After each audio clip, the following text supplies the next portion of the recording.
JT.fr, fournisseur officiel de football.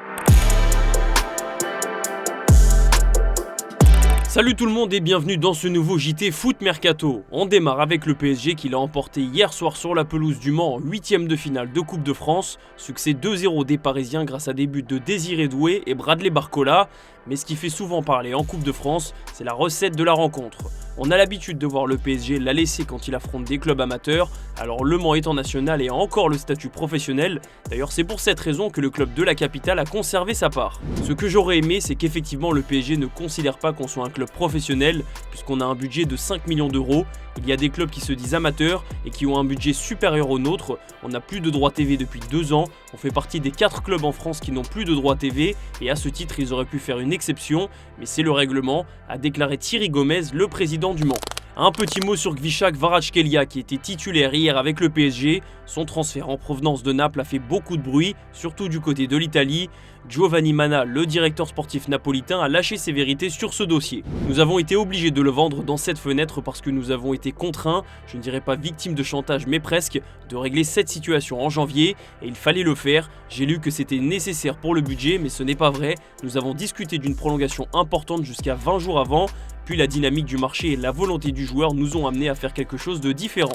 Du côté de l'Olympique Lyonnais, il n'y avait pas de Coupe de France hier soir. En revanche, le mercato a été mouvementé jusqu'à la fin. Ryan Cherki avait demandé à son club de le laisser partir au Borussia Dortmund, qui avait fait une offre de 22,5 millions d'euros. Finalement, l'OL a refusé, tout simplement parce que le club n'avait pas le temps ni la possibilité de faire venir un remplaçant. En tout cas, Daniel Riolo a été très déçu par l'envie de quitter le club de Cherki. Je m'en veux d'avoir dit c'est un amoureux du club, parce que cette phrase n'existe pas dans le football. Je suis assez en colère de m'être fait rouler dans la farine avec cette histoire. Je ne sais même pas comment on peut encore croire en une connerie pareille, mais bon, j'ai voulu croire à ça. Cherki, oui, voulait partir. Il y avait ce contrat avec clause à 22,5 millions d'euros, mais aussi une autre clause disant que si Cherki refuse l'offre, il a une clause de compensation et prend 2,5 millions d'euros, ce qui est quand même incroyable. À Marseille, c'est jour de présentation pour Ismaël Bennacer, la nouvelle recrue de l'OM. L'international algérien était présent en conférence de presse ce mercredi et il a donné les raisons de son choix. Le directeur, quand Mehdi m'a appelé, on avait déjà eu des contacts cet été. C'est pas quelque chose qui s'est fait à la dernière seconde, c'est quelque chose à laquelle j'ai réfléchi, j'ai eu du temps pour réfléchir.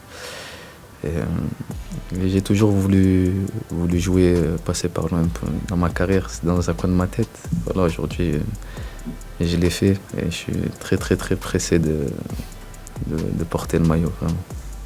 D'ailleurs, on a une petite explication sur son départ de l'AC Milan. D'après les informations de la Gazzetta dello Sport, Ismaël Bennacer aurait eu un échange houleux avec Sergio Conceição, le nouvel entraîneur du Milan. Le nouveau milieu de l'OM n'aurait pas vraiment apprécié d'être remplacé à la mi-temps du derby contre l'Inter, ce qui l'a clairement poussé à quitter le Milan pour filer à Marseille. Un dernier mot sur l'OM, les Olympiens ont été très ambitieux sur le mercato hivernal, à tel point qu'ils auraient même tenté leur chance pour Endrick. D'après les informations d'ESPN Brésil, l'OM faisait partie d'une liste de 8 clubs intéressés par l'attaquant brésilien du Real Madrid, parmi lesquels on retrouve notamment Arsenal, West Ham ou encore la Juventus et le FC Séville. Finalement, Endrick n'a pas bougé, il est resté au Real Madrid où il va essayer de s'imposer le plus vite possible. La mission va être périlleuse, mais Endrick a du talent et il veut le montrer, loin de l'OM pour le moment. Autre club français qui a été hyper actif sur ce mercato hivernal, le Stade Rennais. Les Bretons ont dépensé 75 millions d'euros, d'ailleurs il n'y a que Al Nassr et Manchester City qui ont été plus dépensiers cet hiver. Vu le début de saison catastrophique, Rennes n'avait pas d'autre choix que de changer son effectif. La direction du Stade Rennais a justifié tous ces changements en conférence de presse. L'objectif est de retrouver de la personnalité et de l'identité. On a retrouvé dimanche dernier sur certains aspects. Le Stade Rennais s'est un peu perdu en conjecture en disant « on veut être européen ». Ce qui m'intéresse, c'est le match d'après. On a cette vision sur un certain nombre de joueurs formés ou post-formés. Il faut tendre vers ça progressivement, a expliqué Frédéric Massara, le directeur sportif rennais. On file à l'étranger et plus précisément en Allemagne. C'est la fin du feuilleton, Alphonso Davies a prolongé avec le Bayern Munich jusqu'en 2030. Le Barça, le Real Madrid, Manchester United, les courtisans étaient nombreux, mais l'international canadien qui arrive en fin de contrat cet été a finalement décidé de rempiler de 5 années supplémentaires. Et d'ailleurs, le Bayern Munich a fait une annonce très originale pour annoncer la nouvelle. Yeah, we here 2030. I ain't going anywhere. We here to stay, baby. We here to stay. Yeah, let's go. Yeah, I'm still here 2030. Much of my throne, this city been worthy. Signed that deal, now the game looks sturdy. Red kid on my back, and the goals come. Il y a toujours eu des conversations avec plusieurs clubs et le Real Madrid en faisait partie. Mais au final, nous n'avons pas trouvé d'accord avec aucun club, nous avons laissé la porte ouverte pour que le joueur évalue toutes ses options. Le Real Madrid était une option sérieuse et on a parlé avec eux comme avec d'autres clubs, mais il fallait prendre une décision et c'était de rester au Bayern Munich, a confié son agent. On reste au Bayern Munich où Harry Kane n'est pas certain de rester encore longtemps. Selon les informations de Bild, l'attaquant anglais bénéficierait d'une clause assez surprenante dans son contrat. Par exemple, cet hiver, Kane aurait pu quitter le Bayern pour un montant de 80 millions d'euros. La situation se répétera cet été et même pour une somme inférieure. Dans 6 mois, Kane sera sur le marché pour 65 millions, un montant largement abordable pour un joueur capable de mettre plus de 30 buts par saison. En fait, toutes ces clauses ont une explication. Elles ont été mises dans son contrat si jamais Harry Kane avait le mal du pays et qu'il souhaitait revenir rapidement en Angleterre, notamment pour battre le record de buts d'Alan Shearer. Pour le Real Madrid, la piste Davies est un échec et ce n'est pas la seule. Carlo Ancelotti, le coach madrilène, s'est défendu du mercato inexistant du Real, notamment en raison des blessures qu'il n'avait pas anticipées. Nous avons perdu 2 joueurs importants, nous ne l'avions pas envisagé car Alaba était prêt et se sentait bien. Nous n'avions pas non plus envisagé la blessure de Rudiger, c'est une urgence et nous devons nous accrocher, a expliqué Carlo Ancelotti devant la presse. Par contre, le Real Madrid n'oublie pas ses légendes, notamment Cristiano Ronaldo qui fête ses 40 ans ce mercredi. Le club de la capitale espagnole a publié un beau message pour l'anniversaire du Portugais, meilleur buteur de l'histoire du Real Madrid. Cher Cristiano, depuis le Real Madrid, nous voulons t'envoyer nos chaleureuses félicitations pour ton 40e anniversaire. Tous les fans du Real Madrid sont fiers de ta légende et de ce que tu représentes dans notre histoire. Bonne journée avec ta famille et tes proches.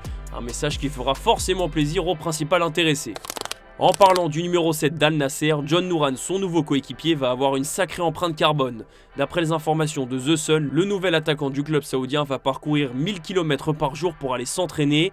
La raison est simple, l'ancien joueur d'Aston Villa a décidé de s'installer à Bahreïn, tout simplement pour pouvoir vivre avec sa petite amie, parce qu'en Arabie Saoudite, la législation réclame que le couple soit marié pour vivre ensemble, et comme ce n'est pas le cas, John Nouran a dû trouver une solution. Pas évidente ni écologique, mais avec son salaire XXL en Arabie Saoudite, Douran devrait s'en sortir. Pas d'Arabie Saoudite encore pour Kevin De Bruyne, mais son avenir va bouger assez rapidement. Le milieu offensif de Manchester City arrive en fin de contrat avec les Sky Blues. Pour le moment, on ne se dirige clairement pas vers une prolongation, et ça tombe bien parce que les prétendants sont nombreux. D'après le média turc Sporcel, Galatasaray est prêt à passer à l'action pour l'international belge. Fenerbahçe est également sur le coup, au moins Kevin De Bruyne aura du choix. Un petit officiel du jour, même si le mercato hivernal est terminé, retour aux sources pour Tyrell Malacia.